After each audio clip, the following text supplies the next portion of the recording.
할아버지와 함께 예배를 드렸으면 좋겠지만 또 계신 곳에서 할아버지랑 더 사랑하는 시간 되도록 함께 기도해 주세요. 자, 우리 이 메시지로 함께 외치며 시작하겠습니다. 시작. 사랑하고 축복합니다. 사랑하고 축복합니다. 오늘 날씨가 무척 무더운 4월의 마지막 주일 오렌지 말씀을 시작할게요. 오렌지. 오, 저기부터 볼까? 얘들아, 너희들 공부할 때 정말 중요한 게 뭘까? 생각을 해볼래? 뭐가 중요할까? 제일 많은 게 뭐야? 필기도구. 제일 적은 건 인공. 좋은 필기도구. 공부할 때 정말 필요한 거, 그치? 인공눈물이 필요해요? 이거 어디서 설문에서 이렇게 전사님이 봤는데 이렇게 나왔어. 참 재밌지? 그런데 필기도구, 또 뭐 소음 방지 귀마개, 또 달달한 간식, 그렇지. 또 멋진 저기 쓰는 포스트잇, 영양제도 있어. 인공 눈물은 공부하다가 눈이 뻑뻑하면 막 이렇게 눈물 넣는 안약처럼 넣는. 자, 얘들아, 공부할 때 많은 중요한 것들이 있겠지만 전도사님은 이 중에가 아니라 정말 중요한 게 뭔지 하나를 생각해봤는데 너희들은 뭔 거 같니? 저 그거 교과서 없으면 공부 못해요. 성경책? 교과서. 성경책. 공부할 때 성경책. 우리 예준이 성경책 펴놓는구나. 안 하니까 필요한 거예요. 그래요. 성경책. 예준이 좋아. 자, 공부할 때 정말 필요한 게, 정말 중요한 게 뭘까? 교과서? 필기도구? 눌러주세요. 눌러주세요. 선생님. 선생님이 정말 도구라고 하긴 그렇지만 어쨌든 선생님도 우리가 공부하는 가운데 정말 중요한 어떤 선생님께 배우냐에 따라서 공부의 방향이나 공부의 속도나 공부의 어떤 여러 가지 방법들이 달라지겠지. 저는 선생님이 정말 중요하다는 생각이 들었어. 그리고 그 중요한 선생님을 우리 한 반에서 좋은 선생님은 누굴까? 이렇게 또 설문을 조사를 했나봐. 좋은 선생님은 누굴까요? 1등. 뭐야, 용현이? 우리 마음을 잘 알아주는 선생님. 우리 마음을 잘. 그렇구나. 힘들구나. 어렵구나. 우리 함께 열심히 해볼까? 우리 마음을 잘 알아주는 선생님. 2등. 하유리. 아니야, 저 공동 2등이야 저거. 2등. 뭐야? 공동 2등이라니까 둘 다 내가. 차별하지 않는 선생님. 그래. 뭐 공부를 잘하든 못하든 차별하지 않는 선생님. 이거 3등이지. 그다음 공동 2등이에요. 그래요? 4명이잖아. 그렇군요. 4명. 2등과 3등. 자, 공동 2등 세 번째. 우리 두 번째 우리 예준이가 읽어볼까? 공감대가 형성되는 친구 같은 선생님 그렇지. 4명. 친구 같은 선생님. 발음도 이렇게 좋은 선생님, 잘 가르쳐 주시는 선생님. 얘들아, 좋은 선생님을 만나는 건 정말 축복이야. 그치? 네. 좋은 선생님을 아직까지 만약에 나에겐 좀 선생님에 대한 좀 안 좋은 기억이 있을 수 있어. 전사님도 초등학교 2학년 때 생각해본 그 선생님이 사실 되게 아픈 기억에 있는 선생님이거든. 그렇게 안 좋은 기억의 선생님들도 만날 수 있지만 우리 인생에 정말 좋은 선생님, 나를 지지해 주시고 친구같이 나에게 편안한 마음을 주시고 나를 응원해 주시는 좋은 선생님을 유치원, 어린이집, 학교에서 만날 수 있는 건 또 그 선생님, 학교에서 가르쳐 주시는 선생님 말고 우리에게 말씀을 가르쳐 주시는 성경 선생님을 잘 만나는 것도 너무너무 중요한 일이지. 학원 선생님도 되게 중요하죠. 이렇게 좋은 선생님의 이야기를 오늘 말씀을 시작했는데 오늘 성경에 나오는 이 선생님은 정말 지혜롭고 탁월한 말씀의 선생님이었어. 말씀을 가르쳐 주시는 이 선생님이 누굴지 우리 한번 물론 예수님 나중에 나올 거야. 오늘 이 에스라 말씀을 통해서 에스라서에 나오는 말씀을 통해서 정말 하나님의 말씀을 잘 가르쳐 준 그 귀한 선생님이 누구인지 우리 함께 들어가 볼게요. 그리고 그 선생님을 통해 우리가 무엇을 듣고 우리가 무엇을 배워야 할지 함께 말씀 속으로 들어가 보도록 하겠습니다. 자, 우리 지금 계속해서 바벨론으로 끌려간 이스라엘 백성들이 이제 어디로 다시 돌아와? 어디로? 화살표가 어디야? 예루살렘. 예루살렘. 예루살렘으로 돌아오는데 바벨론 포로에서 예루살렘으로 돌아오는 그 포로 귀환, 포로에서 돌아온다라는 그런 뜻의 포로 귀환 시대라고 하거든. 이 포로 귀환이 1차, 2차, 3차에 나눠져 있었어. 근데 1차, 지금 전사님과 지금 너희들이 듣고 있는, 배우고 있는 이 시기는 1차 포로 시기까지 지난주까지 배운 말씀이야. 1차 포로 기간 동안 고래고래 소리를 지른다 해서 이름이 고레스였을까? 고레스 왕의 편지. 또 그의 편지를 찾아서 또 물자와 여러 가지 사람들과 도움을 주었던 다리오 왕. 다리오 왕.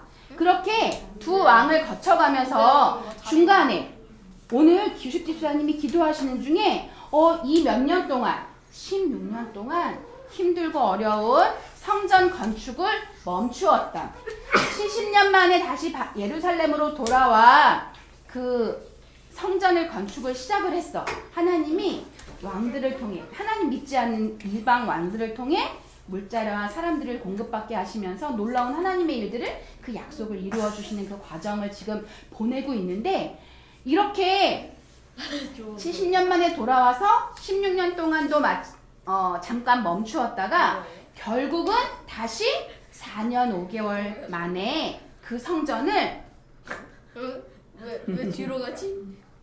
성전을 건축. 여기 그림, 지금 이 아이패드에는 이 애니메이션 기능이 안 된다고 해요. 그래서 우리 저 화면을 보도록 하겠습니다. 16년 동안 멈추었던 그 성전 재건이 다시 다리오 왕의 또 다시 그 편지와 다리오 왕의 편지를, 고레스의 편지를 찾음으로 다시 이제 성전 재건이 이루어져. 그래서 성전 봉헌식을 하게 돼. 4년 5개월 만에 성전이 다시 세워지고 하나님께 유월절에 제사를 드리게 되고 하나님께 모든 영광을 돌려드리게 되고 난 이후 이제 에스라서 6장에서 7장이 넘어가면서 이 일 후에, 이거는 이틀 후에 이런 뜻이 아니라 이렇게 성전 재건을 다 마치고 하나님께 봉헌식을 올려드리고 2일 후에 몇 년이 흘렀냐면 자, 우리 이건 빼도록 하겠습니다. 몇 년이 흘렀냐면 6년? 16년? 아니 15년? 15년? 아니 헷갈리게. 여기에 공 하나가 붙어. 10년? 60년이 지났어. 60년이 지난 다음 이제 사람들이 성전은 열심히 해서 성전도 지었고 여러 가지 많이 어려운 일들도 있었지만 성전을 재건하고 그리고 하나님께 유월절 제사도 드리고 함께 봉헌식도 하고 그 시간들을 보내는 가운데 60년이 흘렀어. 그 흐르는 동안 사람들의 마음이 처음과 항상 똑같았을까? 점점점 하나님을 향한 마음이 흐려지기 시작했어. 그들의 마음이 하나님께 예배하는 것보다 우리 살기 바쁘니까 우리 열심히 일하자. 그냥 우리 맛있는 거 먹자. 우리 즐겁게 살자. 이런 점점 하나님을 예배하는 것들이 희미해지고 흐려지는 그때에 하나님이 결심하셨어.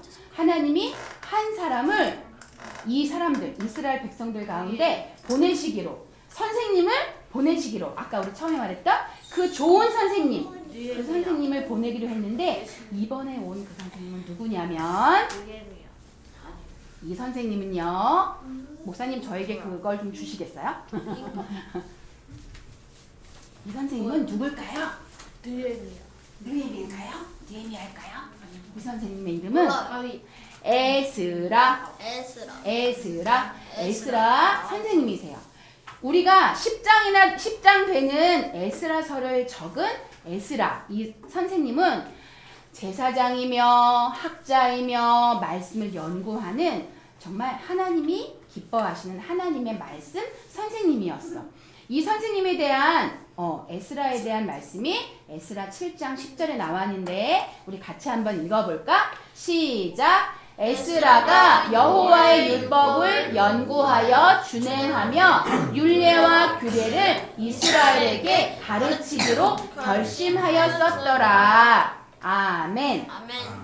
에스라는 하나님의 말씀을 읽고 연구하고 묵상하면서 준행은 뭐냐면 말씀은 읽었지만 말씀대로 살지 않는 사람이다? 아니다? 말씀대로 산다? 안 산다? 산다.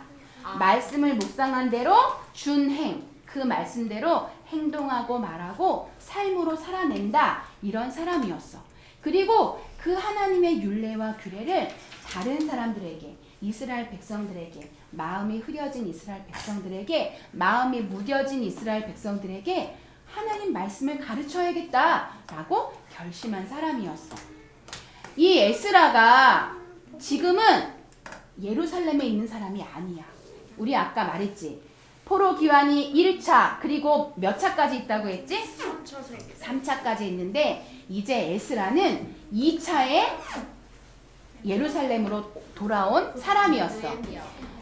에스라가 사람들을 모았어. 그들에게 하나님의 뜻을 전하고 하나님의 말씀을 전하면서 몇 명이 모였냐면 5,000명이 모였어.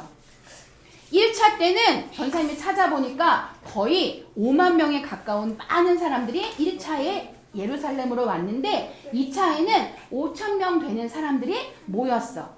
그리고 그들에게 하나님의 말씀을 전했을 때 우리도 다시 예루살렘으로 돌아갈 거예요. 저희 여기 사는 게 좋았었는데 예루살렘으로 하나님의 뜻을 따라 예루살렘으로 돌아갈래요. 라는 그런 마음으로 모였어.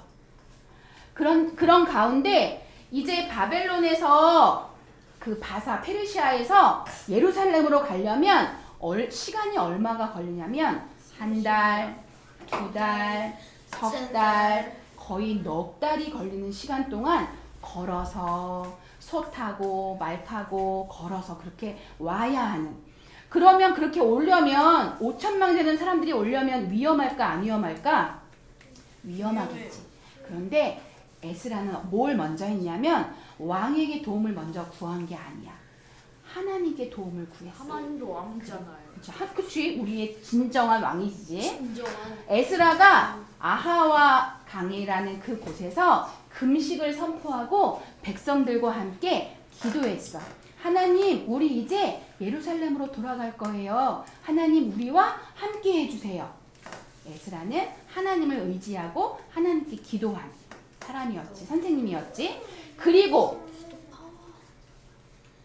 그는 사람들 속에서 하나님의 성전을 하나님의 성전 기물들을 도울 레위인들이 없다는 사실을 알고 레위인들을 찾았어.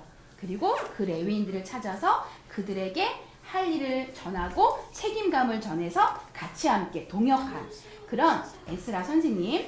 에스라 선생님을 우리 세 가지로 얘기하면 첫 번째, 말씀을 가르침으로 믿음을 세워주는 선생님이었어.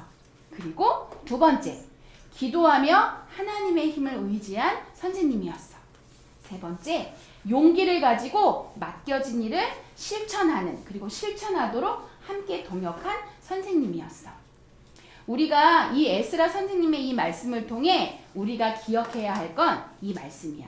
같이 읽어볼까? 시작! 하나님의 말씀을 배우고 전해야 해. 얘들아, 우리가 배우려면 어떻게 해야 돼? 하나님의 말씀을 배우려면 그냥 가만히 있으면 될까요? 아니, 어떻게 실천해야 돼요? 하나님의 말씀, 성경을 가까이 해야 해요. 매일매일 순간순간마다 하나님의 말씀을 읽고 하나님의 말씀 속에서 하나님의 뜻을 찾고 오늘 하루를 향한 나를 향한 하나님의 계획이 무엇인지 말씀, 우리가 큐티인 말씀을 매일매일 가까이 해야 하는 건 바로 그런 이유예요. 그래야 우리가 말씀을 배우고 그래야 우리가 전할 수 있어요. 사랑하는 가족들에게 또는 친구들에게 하나님이 너와 함께 하셔. 하나님이 너를 사랑하셔. 하나님이 나에게 엄마 아빠 저에게 이렇게 하나님이 말씀하세요 라고 나의 깨달음을 부모님과 함께 나누는 것. 이렇게 하나님의 말씀을 배우고 전하는 삶이 바로 하나님이 기뻐하시는 우리의 믿음을 잃어버리지 않고 살아갈 수 있는 삶이라는 걸 기억했으면 좋겠어. 아까 맨 처음에 말했지.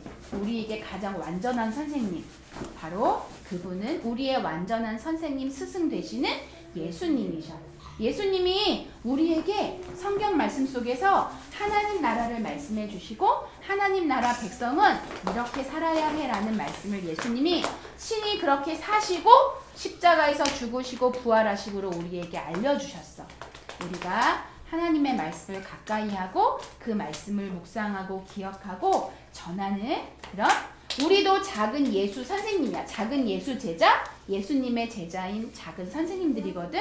우리가 그렇게 작은 선생님, 우리의 선생님 되신 예수님의 말씀을 따라 매일매일의 일상 속에서 하나님의 말씀을 배우고 전하는 믿음의 사담 친구들이 되었으면 좋겠습니다. 우리 함께 기도하며 말씀을 마칠게요. 전사님이랑 같이 함께 읽도록 하겠습니다. 시작. 사랑의 하나님, 성전을 지었지만 하나님을 향한 마음을 잃어버리는 사람들에게 하나님의 말씀을 가르치고 전한 에스라 선생님의 말씀을 들었습니다. 하나님의 말씀을 잘 배우고 바르게 전하도록 지혜를 주세요. 가족들에게, 친구들에게 하나님의 말씀을 알려주겠습니다. 예수님의 이름으로 기도합니다. 아멘. 우리 그렇게 하나님의 말씀을 잘 배우고 묵상하고 전하는 한 주가 됐으면 좋겠습니다. 우리 주민 공동시설로 함께 갈 거예요. 예수님 나의 왕, 예수님 나의 왕, 살아계신 하나님 아들 내 마음에 모셔요. 어서서 오세요. 예수님, 살아계신 예수님 오세요. 여기 내 마음에 함께 계세요. 나의 왕.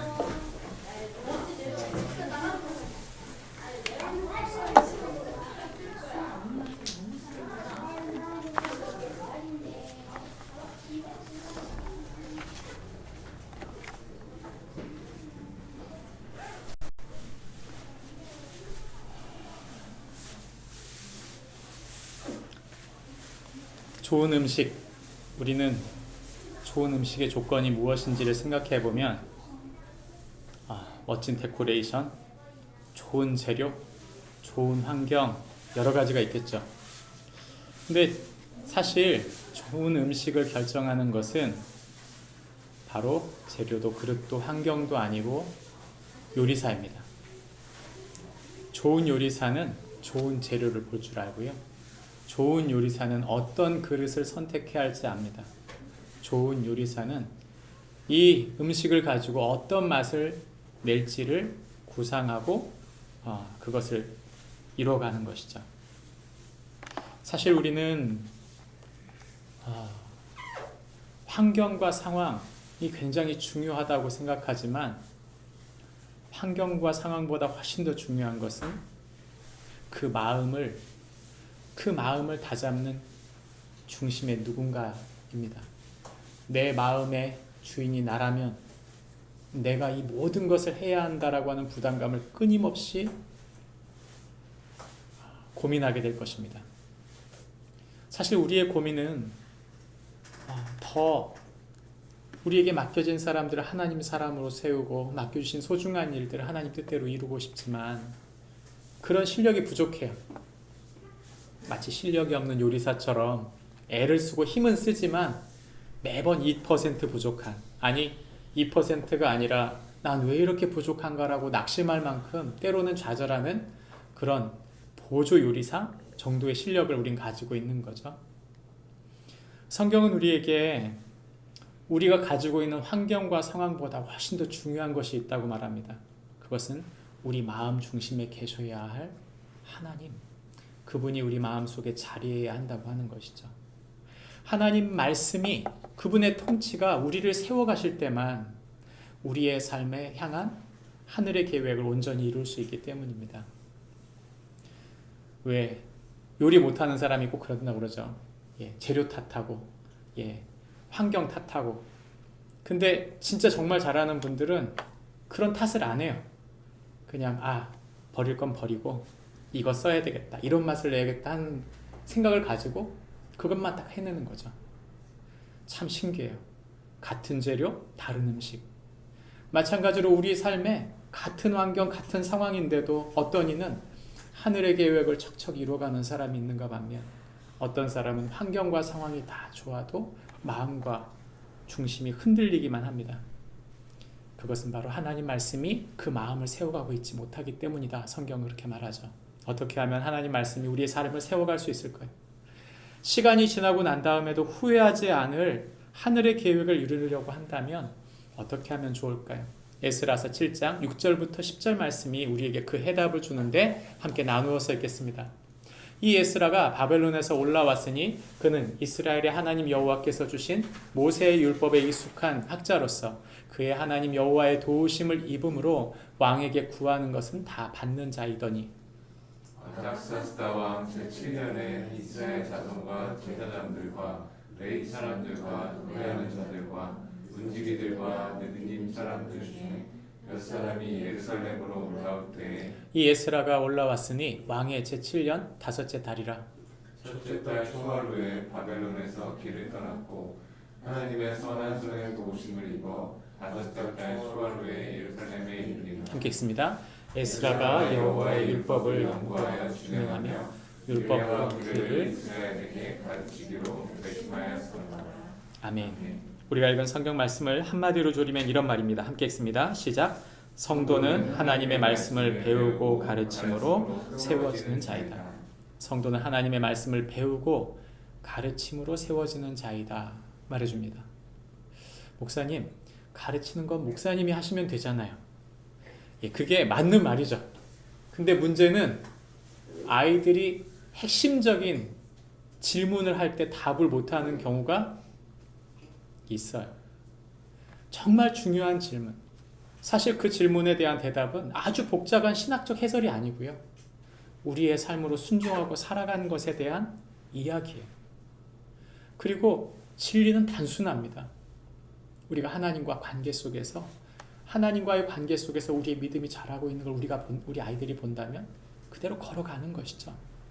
그러므로 우리가 먼저 배우고 우리가 하나님의 사람으로 그분을 더 깊이 알아가면서 그분께 순종할 때 우린 증인으로서 그들에게 충분히 말할 수 있어요. 근데 아이들이 자라다가 또는 믿음이 세워져야 할 가까운 사람들이 결정적인 질문을 하잖아요. 근데 그때 질문에 대한 답을 못하는 거예요. 물론 우리가 질문에 대한 답을 못할 수 있어요.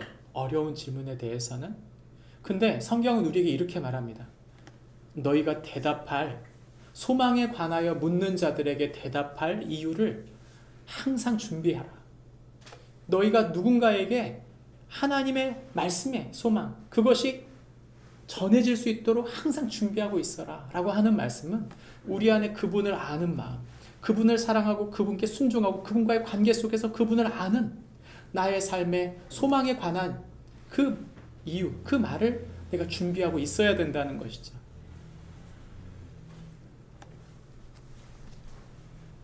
성경은 오늘 우리에게 에스라를 통해서 말씀하고 있습니다. 에스라는 율법 학자입니다. 사실 에스라는 유대 땅에 있는 사람이 아니라 이 바벨론 땅에 있다가 하나님의 부름을 받아서 아닥사스다 왕과 이야기하는 동안 하나님께서 이 바벨론 포로 2차의 이 포로 귀환을 준비하게 되는 것이죠. 근데 가만히 생각해 보세요, 여러분. 그냥 포로 귀환에 대한 얘기를 하고 있는 게 아니라 특별히 에스라를 통해서 받을 하나님의 계획은 무엇입니까? 그것은 하나님의 말씀이 이스라엘 백성에게 가르쳐져야 된다고 하는 것이죠. 그릇이 준비됐어요. 성전이 준비가 됐어요. 그리고 제사도 있고 제사장도 있어요. 제단도 있고 제사장도 있고 제사도 있는데 문제는 뭐냐면 60년 동안 지나가는 동안 혼이 나간 거예요. 익숙함의 저주를 아시죠? 정말 무서운 건 익숙함의 저주예요. 한 사람과 함께 살면서 함께 사랑이 계속 지속되려면 방법이 뭘까요? 계속 서로를 알아가는 것입니다. 서로가 각자가 영적으로 지적으로 성장하고 멋진 하나님의 사람으로 자라가는 동안 서로를 더 깊이 알아갈 때 새로운 다른 이 사람 속에 있는 일들을 발견하는 것이죠. 근데 우리가 너무 사람에게 익숙하면 그 익숙함의 저주에 빠져서 하나님에 대한 마음도 똑같아져요. 한 3년 정도 지나면 신앙이 곤두박질 치는 것 같아요. 그냥 신앙생활은 쳇바퀴 도는 것 같고 그냥 교회는 교회고 예배는 예배고 그냥 내 삶은 내 삶이고 다 따로따로 있는 것 같죠. 무슨 문제입니까? 하나님 말씀에 접근하고 있지 않다는 얘기고요. 하나님 그분을 더 깊이 알아갈 마음을 잃어버렸다는 얘기예요. 그것이 가장 위험한 얘기입니다. 이스라엘의 그 60년 동안 지났던 예루살렘에 있던 성전이 딱 그런 거예요. 그래서 하나님이 에스라를 깨워서 다시 그곳에 보내어 그들을 말씀으로 깨우고 세우고자 했던 것입니다. 그래서 학자인 에스라를 통해 하나님의 계획을 이루려 하셨던 것이죠. 우리는 성전 하나를 지으면 다 끝났다. 우리가 다 예수 믿었으니까 다 끝났다라고 생각해요. 그렇지 않습니다. 우린 예수 믿고 천국 가면 끝나는 사람들이 아니라 그 하나님 나라의 통치가 나의 삶 속에, 당신의 삶 속에, 우리의 삶 속에 항상 넘칠 수 있도록 그분께 우리의 중심을 고정하는 사람들이어야 한다는 것이죠. 오늘 우리가 보는 에스라의 세 번째 이야기는 바로 이 예루살렘의 두 번째 규환인데, 에스라는 이때 1754명, 이것은 남자의 숫자만 그래요. 여자와 아이들을 포함하면 우리 전사님 말처럼 5,000명 정도가 됩니다. 이전에도 49,897명이 왔어요. 근데 이 49,000명이라고 하는 이 숫자는 남자들만 포함한 거죠. 훨씬 더 많은 숫자가 왔었던 거예요. 이 숫자들이 여기 이 길을 가는 동안 이 길이 짧지 않아요. 1448km. 서울에서 부산까지, 부산에서 서울까지 왕복 3번 하는 거예요. 이걸 4달 가까이 걷는 거죠. 그러니까 이들에게는 굉장히 오랜 여행일 뿐만 아니라 사실 이것은 자신의 목숨과 자신의 모든 것을 건 여행인 거예요. 여러분, 어느 한 집안이 70년 동안 살던 사람들이 거기에 익숙해졌던 사람들, 사실은 바벨론 포로 70년이고 그리고 60년이 지났으니까 130년 살았던 거잖아요. 에스라 당시에는 130년 살면서 3대 4대가 거기 살던 사람들이 거기에 있는 터전을 다 정리하고 나서 넘어온 거예요. 이 결단이 쉽습니까? 저는 이민 가는 분들 종종 봤는데요, 다 정리하고 가요. 그러지 않아요. 한 가족이 갈 때 모두 팔아요. 모두 주고 모두 다 팔아요. 그거 다 정리하고 가서 거기서 사는 게 쉬워요? 절대 그렇지 않아요. 우리 이웃집에 중국 사람 와봤다고 생각해 보세요. 필리핀 사람, 베트남 사람 와가지고 적응하는 거 보세요. 언어도 몰라요, 환경도 몰라요, 문화도 몰라요. 얼마나 고생합니까? 이들에게는 자기 모든 것을 건 여행이에요. 12가문 1700명이나 되는 이 사람들이 그 결단을 한 것은 엄청난 결단입니다. 이 두 번째 바벨론 포로 귀환을 통해 하나님께서 우리에게 주고 있는 메시지는 바로 무뎌진 이스라엘의 새로운 마중물을 하나님이 보내시고자 하는 것이죠. 이 새로운 결단의 사람들, 새로운 마음을 가진 사람들이 이스라엘을 깨우는 것입니다. 목사님이 잘하시면 되죠. 제가 잘해야죠. 근데 여러분, 목회자만의 문제가 아니에요. 제가 교회 공동체를 섬기는 동안 자주 은혜를 받는 건 아이들 때문입니다. 아이들이 영적으로 한마디 할 때, 아이들이 영적으로 성장해 갈 때 얼마나 큰 은혜를 받는지 몰라요. 여러분, 우리는 어른에게만, 높은 사람에게만, 권한이 있는 사람에게만 배운다. 여러분, 그거 아니에요. 우리 자녀들이, 또 믿음이 연약한 가까운 사람들이, 그들이 믿음의 사람으로 세워질 때 우리가 하나님의 사람, 하나님의 일하시는 것을 보게 되는 것이죠. 에스라는 아다삭스다 왕에게 조서를 받게 됩니다. 이 조서는 아닥사스다 왕 속에 하나님, 그 하나님의 하나님의 일하심이 에스라와 이 유대 공동체 가운데 함께 있다는 것을 믿는 믿음 안에서 이루어진 일입니다. 물론 아닥사스다 왕이 유대의 하나님만 섬긴 것은 아니에요. 사실 그는 여러 신들을 함께 인정하는 다종교 이 정책을 썼어요. 모든 신들이 자신을 위해 기도할 수 있도록 이렇게 부탁을 한 거죠. 그 중에 하나가 이제 하나님에 대한 이야기일 것입니다. 그러나 중요한 것은 이 일을 이루는 동안 이 에스라가 이 왕에게 이 이야기를 하는 모든 과정 가운데 에스라의 마음 중심에 하나님이 모든 신의 왕이신 것, 모든 신 중에 신인 것을 선명히 하고 있어요. 이 조서를 받을 때 이것은 여권 같은 기능을 할 뿐만 아니라 에스라를 높이는 기능을 하고, 특별히 이 조서는 하나님이 함께 계심을 증명해주는 증표였습니다. 오늘 에스라를 통해 우리가 세 가지 말씀을 보려고 하는데요. 이것은 에스라서 7장과 8장의 이야기입니다. 첫 번째는 하나님 말씀을 가르칠 자를 준비하신다는 것입니다. 율례와 규례를 이스라엘에게 가르치기로 결심한 에스라를 통해서 하나님이 일하시기 시작하신 것이죠. 에스라서 7장에는 사실 그 전에도 1장부터 6장까지 에스라가 썼어요. 그런데 자신을 소개할 때 하나님의 도우심을 입은 에스라가 왕에게 구하는 것을 다 받는 사람이었다, 이렇게 말합니다.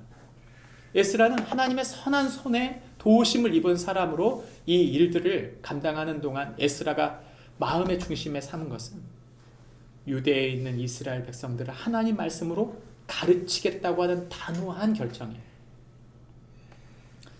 요즘 어떠세요? 아이들 학원 보낼 때 비용이 만만치 않아요. 제 주변에 있는 분이 이런 얘기를 하시더군요. 요즘 운동을 하려고 하는데 골프하고 테니스를 배우려고 한다고. 근데 테니스를 배우러 갔더니 개인 레슨이 40만 원 하더라고. 그래서 40만 원을 주고 배웠는데 그래도 자기가 너무 힘들고 잘 못 치겠어. 자기 포기했다, 이런 얘기를 하더라고요. 요즘 보면요, 뭔가를 배우는 데 있어서 굉장한 재정이 들어요. 근데 좋은 교사일수록 비용이 더 많이 듭니다. 쪽집게 강사에게 뭔가를 배우려면 이제는 비용이 우리가 생각하는 차원을 뛰어넘게 돼요. 이게 사실입니다. 여러분, 우리는 하나님 말씀에 대해 어떤 대가를 치르고 있습니까? 영적으로 참 어두워진 시대예요. 세상에서 가르치는 모든, 그게 공부가 됐든 어떤 운동의 레슨이 됐든, 많은 사람들이 배우려고 많은 코스트를 지불하지만 정작 하나님을 알려고 하는 데 있어서는 코스트를 잘 지불하지 않아요. 이 시대가 영적으로 어두운 시대인 이유는 다른 것이 아닙니다. 홍수에 마실 물이 없다고 아무리 SNS를 뒤적여도, 유튜브를 뒤적여도 우리 마음을 시원하게 할 진리의 말씀이 없어요. 그러니까 영적으로 어두운 사람들이 신천지같이 비유풀이 그림 그려주면서 하나님 말씀이 이거라고 얘기하면 훅 하고 빠져드는 거예요. 하나님의 말씀인 진정한 말씀을 배워가는 것이 얼마나 중요한가. 성경 66권이 무엇을 말하는지를 선명히 아는 것, 하나님의 계획이 무엇인지를 선명히 아는 것이 얼마나 중요한지. 에스라는 그것을 알았던 사람이고, 그 말씀, 즉 하나님 나라의 통치, 예수 그리스도의 통치, 그 메시아를 향한 하나님의 통치가 이 땅에 임해야 된다는 것을 에스라는 알았기에 이스라엘 백성을 가르치기로 결정하고 이 길을 떠난 것입니다. 이 길을 떠나는 에스라의 마음이 어땠을까요? 에스라는 인간적인 지혜와 힘으로 이 백성을 가르칠 수 있다고 생각하지 않았습니다. 성경을 읽어보시면 에스라가 스스로 하나님의 힘, 하나님의 도우심을 입었다는 말을 계속 반복해요. 왜요? 나의 힘과 나의 지혜로 사람들을 가르칠 수 없다는 전제를 하는 것입니다. 우리가 어떤가요? 제가 목회하면서 매번 드는 생각 중에 하나는 나는 답을 가지고 있지 않다 하는 것입니다. 그러니까 내가 뭔가 대답해 줄 수 있는 사람이다라고 생각할 때 허를 찔러요. 상대방이 전혀 생각하지 못한 질문을 던질 때 난감해진 적이 한두 번이 아닙니다. 제가 어느 순간 습관이 든 게 있어요. 그거 뭐냐면 무슨 대화를 할 때 제 마음에 기도하는 거예요. 하나님 도와주세요. 제가 그 사람의 이야기를 듣는 동안 선명한 이 주제를 놓치지 않게 해주세요. 하나님이 이 사람에게 하시고 싶어하는 말씀을 알게 해주세요. 저의 지혜를 사용하여 주실 때 제가 모르는 것이 있습니다. 그것은 깨끗하게 인정하고 하나님 앞에 이 사람을 축복하는 동안 하나님께서 말씀해 주세요 하는 것입니다. 여러분, 우리는 하나님 말씀을 배우고 있습니까? 알고 있습니까? 요즘 우리가 욥기를 묵상하고 있죠. 욥은 안다고 생각했어요. 자신은 이 고난 속에서 자신은 그래도 의롭고 자신은 그래도 알 만큼 안다고 생각한 거죠. 근데 하나님이 나타나서 끊임없이 욥에게 질문하잖아요. 네가 이걸 아느냐? 누가 이랬느냐? 계속 질문하는데 답을 못해요. 새번역 성경을 보니까 뭐라고 말하냐면 네가 알고 있는 그것이 바로 나다.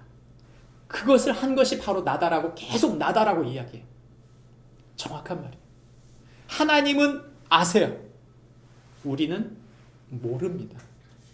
근데 우리가 안다고 착각하는 거예요. 내가 아는 것 가지고 얘기하려고 하는 거죠. 듣지 않습니다. 여러분, 내가 아무리 사랑해도요, 내가 사랑하는 그 사람이 듣지 않는 이유는 딱 하나예요. 내가 지금 나의 말, 나의 생각, 나의 감정, 내 마음에 있는 모든 것을 꺼내놓고 이야기하지만 통하지 않는 데 문제가 있는 거예요. 여러분, 전부 말한다고 다 통하지 않아요. 하나님과의 관계가 먼저잖아요.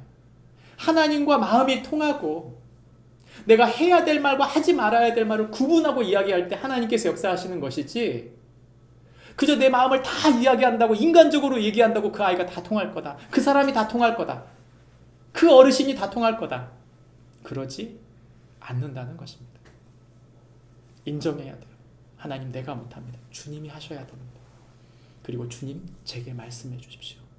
제가 주님을 더 알게 해 주십시오. 말씀을 배우고 아는 것, 그것이 우리 속에 있을 때만, 하나님 말씀이 우리 속에 역사할 때만 다른 누군가에게 하나님의 뜻으로 그를 인도하게 되는 줄 믿습니다. 그런 축복이 저와 여러분에게 있기를 바랍니다. 두 번째는 에스라는 하나님의 도우심을 간절히 구했다는 것입니다. 에스라가 아닥사스다 왕에게 이야기하는 동안 사실은 군대를 요청하지 않았어요. 생각해보면 다른 종교에 있던 사람들은 전부 자기 군대를 요청했을 거예요. 그래서 그 왕에게 군대를 요청하면서 자기 고향으로 돌아갔겠죠. 그런데 에스라만 말합니다. 우리 하나님의 손은 자기를 찾는 모든 자에게 선을 베푸시고 자기를 배반하는 모든 자에게 권능과 진노를 내리십니다 라고 하나님을 선포했어요. 근데 그렇게 말해놓고 군대 좀 도와주시겠어요? 그렇게 얘기하기가 부끄럽더라. 이 일은 사람이 도와줄 영역이 아니라 하나님이 직접 도와서 하나님이 일하셔서 그에게 하나님의 하나님 되심을 보여줘야 된다고 에스라가 생각한 거예요. 여러분, 하나님이 우리 가운데 일하실 때 저 사람 속엔 하나님이 일하신다, 우리가 그게 인정이 되거든요. 근데 그 사람 속에 하나님의 일하심이 전혀 보이지 않는다면 어떻게 될까요? 인정이 되지 않는 것이죠. 그래서 에스라가 뭘 했습니까? 그 가게 되는 이스라엘 백성들, 그 나머지 백성들에게 말합니다. 우리를 위해 금식하며 기도해달라. 바벨론 포로에 있는 백성들에게 얘기해요. 우리를 위해 금식해달라. 우리가 5,000명, 아이들 여자들 포함해서 군대 없이 5,000명이 그쪽으로 가게 되는데 우리를 위해 기도해달라. 이것은 그저 우리를 보호하는 정도를 말하는 게 아니고 하나님이 우리를 보호하셔야만 아닥사스다 왕이 하나님 살아계시는구나, 증거를 보여주는 것 아니냐. 그래서 간절히 기도한 것이죠. 금식이 뭡니까? 금식은 목숨을 걸고 기도하는 것입니다. 곡기를 끊고 기도하는 거예요. 그런 결단이 필요한 것이죠. 우리가 너무 무뎌지고 너무 익숙해지면 모든 게 다 똑같은 것 같아요. 뉴스의 정보도 똑같고 하나님 말씀도 똑같고 모든 게 다 똑같이 내 생각도 똑같고 하나님 생각도 똑같고 그렇지 않습니다. 하나님 말씀이 정말 간절하고 하나님이 간절하다면 끊을 것을 끊고 기도하는 동안 하나님이 역사하시는 줄 믿습니다. 에스라의 간절한 기도, 그 기도가 저와 여러분 속에 있어야 하고 우리 가정 가운데 있어야 하고 우리에게 맡겨주신 사람들 속에 그 기도가 공유되어야 합니다. 요즘 우리 성도들 또 우리 다음 세대들 기도를 이렇게 싹 살펴보면 하나님이 그 한 사람 한 사람 가운데 어떻게 역사하고 계시는지 그 기도 속에 다 나타납니다. 우리가 간절히 구하는 것 속에 하나님의 일하심이 있어요. 그 하나님의 일하심이 드러나야 됩니다. 그러려면 함께 기도하고 함께 마음을 모아야 합니다. 에스라는 그것을 위해 기도했던 사람입니다. 하나님을 알지만 아는 데서 끝나지 않고 하나님께 간절히 매달림으로 그분의 도우심을 구하고 나갈 때 하나님의 일하심을 보게 되는 줄 믿습니다. 마지막 세 번째는 하나님의 사람을 세우고 거룩한 책임을 맡기는 것입니다. 에스라가 이스라엘에 귀환하기 전에 가만히 생각해 보니까 성전에 기병을 갖고 가야 되는 거예요. 그릇들을 갖고 가야 되는데 여러분 성전의 기물은 누가 만져야 돼요? 레위인이 만져야 되는 거예요. 근데 그 5,000명 중에 그 1,700명 중에 레위인이 없었던 거예요. 그래서 말씀대로 이것을 이루어야겠다고 생각한 이 에스라가 레위인들 가지 않는 레위인들 중에 요청을 한 거예요. 함께 가달라. 우리가 그 그릇을 갖고 가야 되는데 레위인이 없기 때문에 갈 수가 없다 지금. 그랬을 때 자원하여 나온 사람이 38명이 나오게 됩니다. 그래서 그 38명이 함께 가게 될 때 그들에게 부탁하는 거예요. 너희에게 이 금으로 된 은으로 된 그리고 왕이 준 선물들을 맡길 텐데 그걸 다 계산했어요. 다 맡기고 나서 이것을 마지막 성전까지 갖고 가는 데 있어서 너희가 책임을 져달라고 부탁을 한 것이죠. 그래서 그들이 그것을 맡을 때 이런 말을 합니다. 28절에 너희는 여호와의 거룩한 자요 그 그릇들도 거룩하고 그 은금은 너희의 조상의 하나님 여호와께 즐거이 드린 예물이니 마지막 구절에 가보면 그 무게대로 받으니라. 성전으로 가져가려 하여 그 무게대로 그들이 받았다 이렇게 나와요. 여러분 우리 다음 세대가 받아야 될 게 뭘까요? 저는 그것이 우리 다음 세대에게 넘겨줄 것은 하나님의 거룩이라고 믿습니다. 거룩한 사람들이 거룩한 일들을 하게 돼요. 여러분 거룩하지 않은 사람들이 거룩한 일을 할까요? 저는 그걸 믿지 않아요. 하나님의 거룩한 사람들이 거룩한 일들을 하게 돼 있어요. 하나님의 나라, 그 통치는 거룩한 사람들을 통해 거룩한 일을 이루는 거예요. 근데 우리가 착각을 하는 거죠. 우리 거룩한 사람이긴 한데 난 세상 일을 하고 있다. 그렇지 않아요. 우리가 하고 있는 모든 일이 거룩한 일이에요.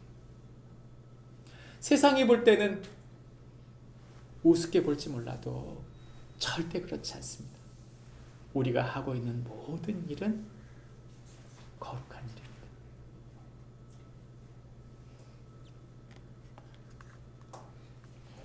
에스라는 이 모든 것을 계수해서 그들에게 맡깁니다. 그들이 거룩한 사람일 뿐만 아니라 그들의 거룩한 일들이 그들 가운데 하나님 나라로 이루어질 것을 믿었기 때문입니다. 저와 여러분은 거룩한 사람입니까? 거룩하다는 말은 하나님 닮은 내 말, 내 생각이 구별되어 하나님의 뜻대로 행하고 있는 하나님의 아들, 딸로서 말하고 하나님 아들, 딸로서 행하고 있습니까? 그렇게 우리가 그런 하나님의 사람을 세울 때 그 아이들이 거룩한 하나님의 사람으로 일하게 되는 것이죠. 저는요 불신 가정에서 태어난 사람입니다. 제가 지금도 유년 시절과 청소년 시절을 지옥 같다라고 생각한 것은 다름이 아니에요. 저희 아버지가 나빠서 저희 어머니가 나빠서 형제들이 나빠서가 아니에요. 다 자기 중심으로 사는 사람들 속에는 답이 없는 거예요. 죄는 반복되고 악순환되고 증폭됩니다. 그러니까 지옥을 만드는 거예요. 나는 나쁜 사람이 아니에요. 그러나 나만을 위한 사람이죠. 그러는 동안 서로를 위하지 않고 사랑하지 않고 서로를 배려하지 않고 누군가를 품어주지 않는 그 문화는 결국 계속 악순환을 반복하면서 어디까지 가느냐? 맨 마지막 막장까지 갑니다.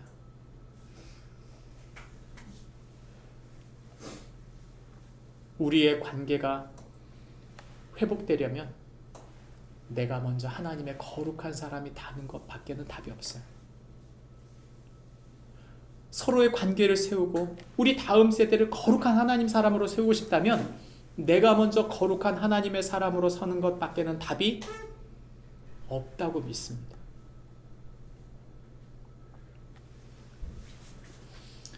말씀을 맺으려고 합니다. 예수 그리스도는 어떤 분이십니까? 예수님은 우리에게 거룩한 분으로 오셨습니다. 그분은 죄도 흠도 없는 완벽한 완전하신 하나님이시기 때문입니다. 그 예수님께서 자신의 모든 권능과 권한을 다 내려놓고 우리에게 찾아오셔서 우리의 책임, 우리가 가야 할 말씀대로 사는 것이 무엇인지를 선명히 밝히 말씀하시고 보여주셨습니다. 예수님께서 보여주신 이 말씀에 대한 삶은 그저 살아낸 것이 아닙니다. 선명한 하나님의 말씀이 그 속에 살아있고 그 선명한 말씀이 그를 인도하는 동안 하나님께서 이루실 하나님의 계획, 그 선명한 하늘의 뜻을 간구하셨습니다. 하나님이심에도 불구하고 하나님의 도움을 구한 것이죠. 그러면서 동시에 내게 맡겨진 사람들을 하나님의 사람으로 거룩한 하나님의 사람으로 세우는데 예수님은 자신의 모든 것을 바치셨습니다.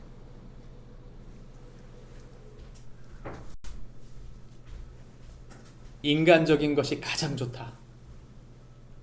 맞는 말이죠. 그러나 여러분 반쪽입니다. 때로는 맞는 말이지만 때로는 그것이 가장 치명적인 말이 될 수 있어요. 우리 아버지 우리 어머니는 내가 사랑하는 그 사람은 되게 인간적이야. 여러분 거기서 끝났다면 우린 반절밖에 못한 사람입니다. 그 사람은 거룩한 사람이다. 그 사람은 하나님의 사람이고 하나님의 뜻을 쫓으려고 몸부림치는 사람이었다. 여러분 그 마음속에 그것이 읽혀지지 않는다면 우리는 실패한 사람이 되는 것입니다. 그 친구가 좋은 친구고 그 사람이 좋은 사람이다. 여러분 그것은 우리의 답이 아니에요. 그 사람은 예수님을 닮은 사람이었다. 그 사람은 예수님 때문에 자기의 덕을 내려놓는 사람이고 그 사람은 예수님을 사랑하기 때문에 예수님을 닮아가려는 사람이었다. 그것이 우리의 삶의 표준이 되어지길 바랍니다. 기도하겠습니다. 우리 다 함께 일어서셔서 우리 함께 기도했으면 좋겠습니다. 우리 함께 기도하시는 동안 하나님 우리 가운데 하나님의 일하심을